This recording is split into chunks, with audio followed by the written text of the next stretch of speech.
Bismillahirrahmanirrahim. Assalamu alaikum wa rahmatullahi ta'ala wa barakatuh. Donc, il s'agit d'une petite vidéo pour vous donner la définition de l'inertie totale des profils lignes et profils colonnes par rapport au centre de gravité. Donc, on a déjà donné la définition des profils lignes XR et les profils colonnes XC. Et le centre de gravité G de R et le centre de gravité G de C. Donc, je vous recommande de voir les vidéos précédentes pour voir la définition de XR, GR, XC et G de C. Alors, on définit l'inertie totale des profils lignes par rapport à son centre de gravité GR par la somme de I égale 1 jusqu'à P. P, c'est quoi? C'est le nombre de lignes. FI point, c'est les profils marginal ligne. La distance au carré par rapport à la distance de Q2. La distance entre le profil ligne I et le centre de gravité JR.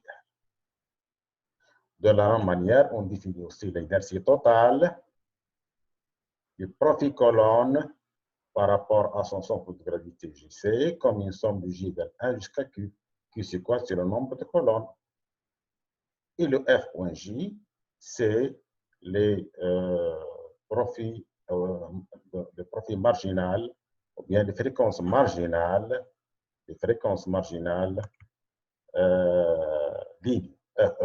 colonnes.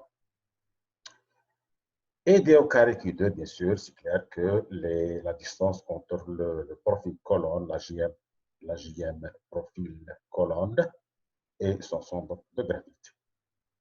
Nous allons montrer une relation importante entre l'inertie totale du profil ligne par rapport à son centre de gravité et l'écart à l'indépendance.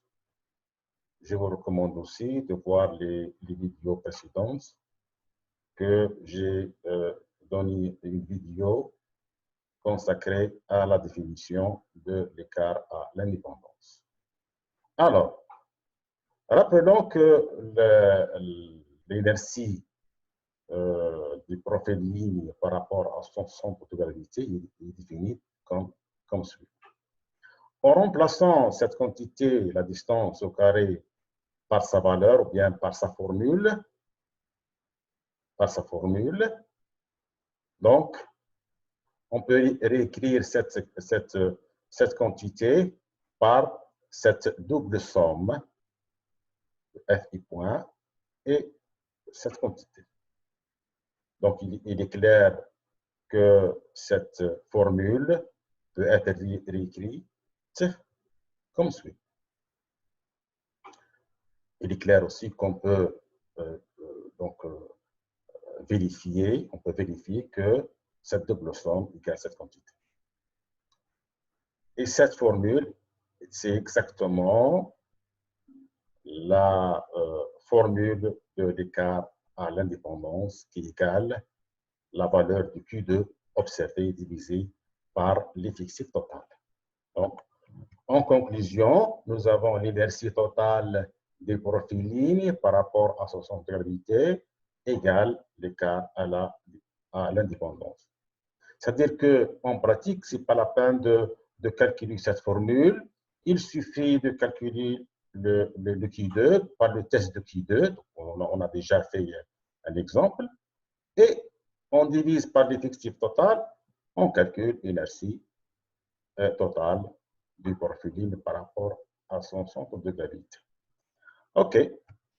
Donc, en conclusion, étudier l'inertie totale des profils lignes par rapport à son centre de gravité revient à étudier l'écart à l'indépendance Phi au carré.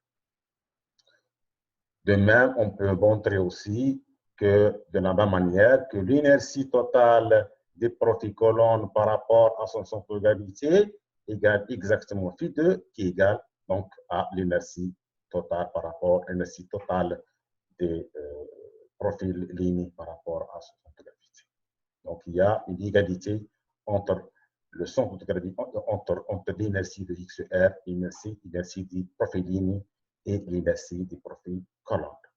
Voici un exemple. Donc, rappelons que la matrice, donc rappelons que dans notre exemple, que la matrice du profil ligne est donnée par cette matrice. Alors, pour calculer l'inertie du profil ligne par rapport à son centre de gravité, donc nous avons cette formule. Donc, c'est inutile de faire tous ces calculs. Donc, directement, on sait que la formule, c'est quoi? Donc, cette quantité égale le Q2 divisé par l'effectif total. Nous avons l'effectif total égale 370. Nous avons déjà calculé le Q2, voir le vidéo du test de Q2, que le Q2, on l'a calculé, il égale 114. Donc, en divisant, on trouve que l'inertie égale 9,22%.